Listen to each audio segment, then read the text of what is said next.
en un momento, hacia los años 70, 80, todavía había un culto a esa Venezuela, o a esos íconos, a esos símbolos de la Venezuela de los años 30, 40, 50. Exacto, Eh, y exacto. eso se ha perdido. Y lo que pasa es que eso es como una navaja de doble filo, porque recuerdo que tú en un momento me preguntaste una vez, pero ¿es bueno vivir con la nostalgia? Y yo creo que no, pero mucho de ese culto, ese pasado en aquella época, hacia los años 70, 80, tenía que ver con la nostalgia, con esa Caracas de los techos rojos.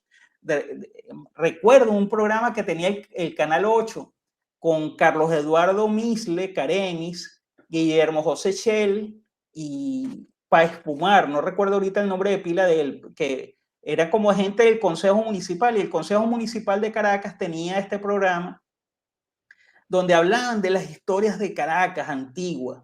Y eso sí creo que tenía que ver con la nostalgia. O sea, como un deseo de recuperar algo donde tú sentías que estuvo todo mejor, donde una ciudad pequeña, de los techos rojos, donde yo conocía a todo el mundo. Y yo creo que, como dice la canción de Sabina, a esos lugares donde fuiste feliz Donde es fuiste quizás feliz, mejor no tratar, es preciso no regresar, exacto, no puedes regresar, sino tratar de no volver. de no Y volver. yo es Sí, sí, verdad, sí. yo creo que cada generación tiene su cultura pop de su momento, y quedarse pegado en esa época, si bien hay estudios, Edo, que creo que indican que, por ejemplo, la música que tú escuchaste en tu adolescencia siempre va a ocupar para ti un lugar especial en tu corazón, y siempre va Bueno, a tocar una fibra. Y sin no es duda, tanto quizás por la música, sino porque te recuerda un momento donde claro, fuiste muy feliz. Una ida a la totalmente. playa, cuando saliste primera vez con tu novio o tu novio, cuando fuiste, que tú lograste meter un gol en un partido. Es decir, esa música que te recuerda esos momentos específicos, tú la asocias con que es la felicidad, y por lo tanto te trae buenos momentos. Y eso creo que va a ser así con cada generación. Pero en líneas generales, yo creo que es importante estar consciente que no es bueno vivir en el pasado, ni que es bueno rendir culto a la nostalgia, sino simplemente estar consciente que cada época ha tenido sus íconos y sus símbolos de la cultura pop en un momento. Sí creo que es importante, como dices, que eso no se pierda, que no se olvide, porque precisamente es lo que te permite ver en contexto cómo va evolucionando la sociedad.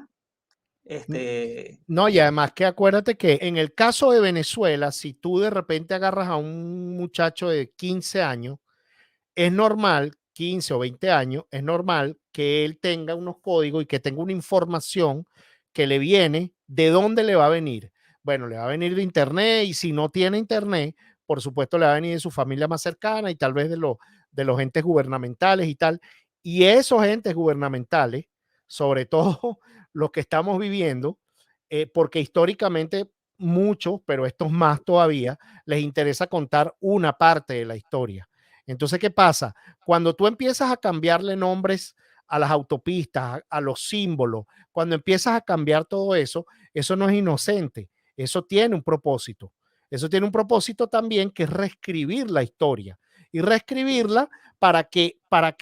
No para que tú y yo, porque ya ellos saben que nosotros, los que tenemos 35, 40, 50, 60, estamos claros, pero ellos están pensando a 20 años, a 25 años más.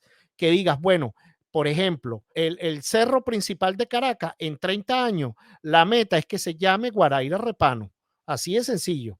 Entonces, si tú, un muchacho ahorita que tiene 5 años, 6, le dices Guaraíra Repano, o la autopista, una de las principales autopistas de Caracas es Cacique, Guaycaipuro, entonces ese muchacho dentro de 30 años ya tiene esa mente. Entonces uno queda como un viejito que dice, no, esa era la autopista Francisco Fajardo.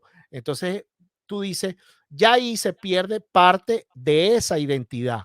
Entonces, también te lo digo porque no, si bien nosotros, nuestra generación, creció con ese tema de boom petrolero, con ese país donde erróneamente la gente decía éramos felices y no lo sabíamos. Digo erróneamente porque nuestra buena amiga Luz Meli Reyes dijo una frase extraordinaria, que yo me quedé con ella, ella decía, no, hubo mucha gente que no era feliz y lo sabía también.